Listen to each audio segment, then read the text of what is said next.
மத்திய வேளாண் துறை அமைச்சராக இருப்பவர் சிவராஜ் சிங் சௌஹான். தெரியும், மத்திய பிரதேசில் இவரை செல்லமாக மாமாஜி அப்படின்னு கூடுவாங்க. அவருடைய மகன் கார்த்திகேயா சிங், பேரை பார்த்தாலே தமிழ்நாட்டோடு ஒரு தொடர்பு இருக்கிறது மாதிரி கார்த்திகேயன் அப்படின்னு வச்சிருக்காரு.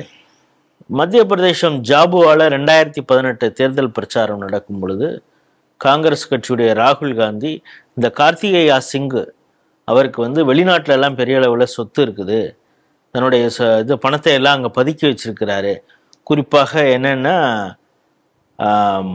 பனாமா பேப்பர் லீக்ஸ் அப்படின்னு அப்போ அந்த நேரத்தில் இருந்தது.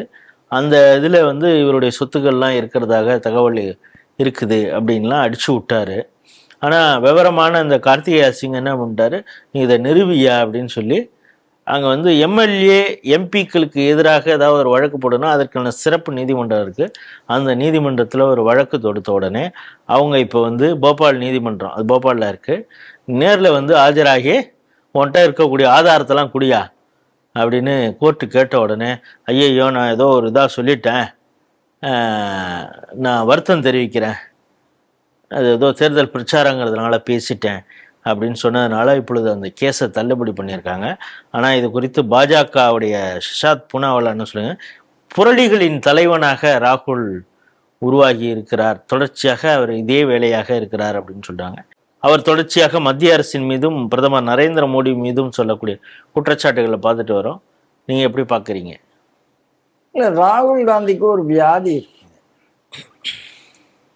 ஒரே பொய்யை திருப்பி திருப்பி சொன்னால் மக்கள் நம்பி விடுவார்கள் என்று ஒரு வியாதி. இந்த வியாதி எந்த அளவுக்கு போயிருக்குன்னா, தான் சொல்ற பொய்யை தானே நம்பும் அளவுக்கு போயிருக்கு. ராகுல் காந்தி அவர் சொல்ற பொய்யை அவரே நம்புறார் அப்படின்னு ஒரு குற்றச்சாட்டை நான் இங்க வைக்கிறேன். அப்படின்னா ஐயோ அவர் யோக்கியமான ஆள் அப்படியே அப்படின்னு அர்த்தத்துல இல்லை, அந்த அளவுக்கு பொய்க்கு அடிக்ட் ஆகியிருக்கிறார். அப்படிங்கிற அவருடைய மைண்ட் பொய்யை உண்மையாக ஏற்றுக்கொள்ளுகிறது, அந்த அளவுக்கு அந்த மைண்ட் கரப்ட் ஆகிருக்கு. அப்படிங்கிற அந்த கரப்ஷன் மைண்டை தூக்கி தூரப்படணும்னு சொல்றேன்.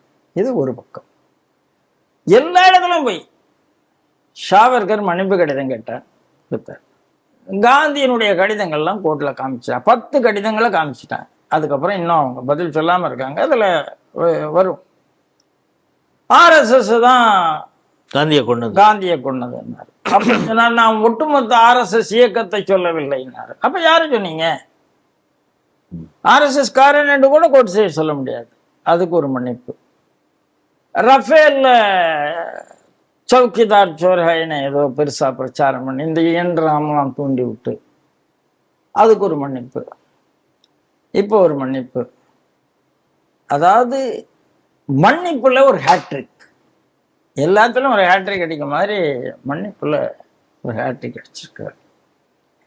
அதனால இவர் இந்த உணர்ச்சி வசப்பட்டு நம்ம ஏதாவது மோடிங்கிற ஒரு ஜாதியை, குறிப்பிட்ட ஜாதியை, மோடியை குறிப்பிட்ட ஜாதியை, குஜராத் மோடி என்றாலே திருடர் அப்படின்னு பேசி அதுக்கு அவருடைய MP பதவி சஸ்பெண்ட் ஆகி அதுக்கப்புறம் அவர் அதுக்காக வருத்தம் தெரிவித்து அதுவும் நடந்தது. அதனால எதிர்கட்சி அப்படிங்கிறதுனால என்னனாலும் பேசுவேன், எதையாவது பேசுவேன், இந்த நாட்டில் ஏதாவது கலவரம் வந்தா பரவாயில்ல, எவனையாவது யாராவது அடிச்சுக்கிட்டா பரவாயில்ல அப்படிங்கிறது இந்த போதை பொருள் கன்சியூம் பண்றவங்களுக்கு என்ன ஒரு இருக்கோ அந்த மாதிரி ஒரு எண்ணத்துல ராகுல் இருக்காரு.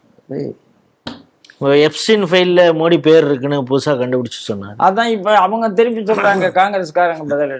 எப்ஸ்டின் ஃபைல்ல எப்படி இருக்கு, அதாவது ஒரு குறைந்தபட்ச அறிவு இருந்தா இந்த மாதிரிலாம் யாரும் பேச மாட்டாங்க. யாரையும் எதையும் பேசிட்டு பேச முடியுங்கிறது எல்லாருக்கும் தெரியும். அதனால ராகுல் தன்னுடைய வாயை கட்டுப்படுத்தணும். கோர்ட்டு நல்லபடியா சொல்லிட்டு இப்போ அவர் மன்னிப்பு கேட்டிருக்கிறார். இது பாரதிய ஜனதா கட்சி கிடைத்த வெற்றி. இன்னைக்கு கார்த்திகேயா சிங் என்ன பண்ணாரோ, சிவராஜ் சௌஹான் பையன், அந்த மாதிரி ராகுல் எங்க வளர்னாலும் உடனடியா கேஸ் போடும். அப்பதான் அவருடைய இதை திருத்தணும். அது மட்டும் இல்லை, சோசியல் சைட்ஸ்ல காங்கிரஸுடைய எக்கச்சக்கமா வருது. அதெல்லாம் ஒரு கண்ட்ரோல் பண்ணி ஏதாவது பண்ணதுக்கான ஏற்பாடு பண்ணணும். மற்றபடி பாரதிய ஜனதா கட்சிக்கு இது வெற்றி. ராகுலுக்கு இது தோல்வி என்று சொல்ல விட காங்கிரஸ் கட்சி இதில் இனிமேல் எச்சரிக்கையாக இருக்கணும்.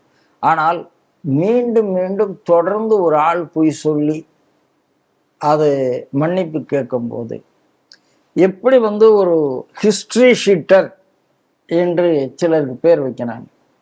பேர் வச்சு அவங்கள புகைப்படத்திலெல்லாம் வச்சிருவாங்க, ஜாக்கிரதை அப்படின்னு.